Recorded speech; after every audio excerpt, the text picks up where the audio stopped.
Hey guys, what's going on? It's Brandon. Keep an eye on Crcl stock, Crcl Internet Group. So they did an offering for, I think it was like 10 million, maybe 20 million, but I think it was 10 million 2 days ago. They announced that. Today the stock went way down, obviously, as they diluted the stock. They sold all the shares into the market. They had, I think, 17 million volume yesterday and then 17 million volume today, roughly. So it's possible that they've unloaded all those shares, okay, assuming people weren't shorting it a bunch either. But what's interesting is when you look up the Fintel data of shares to short, it says that there's zero availability, okay?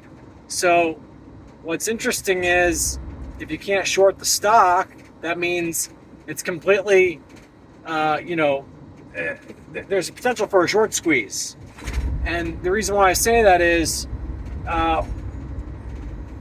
there's like in Webull and the different apps, it shows what percentage of people are shorting it, or excuse me, what percentage of options people have puts versus what percentage of options people have calls, and the puts are like 3/4 of the volume, and the market makers love to take the market the opposite direction. And so if this thing went the opposite direction, it would be a squeeze, because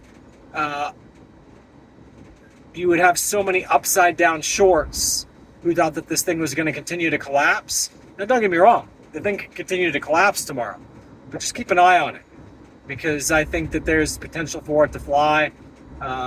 Maybe watch it, maybe buy some calls in the morning. I don't know. Do what you're going to do. On a side note, however, I think the whole market could go down tomorrow. Okay? I know the whole market went down today.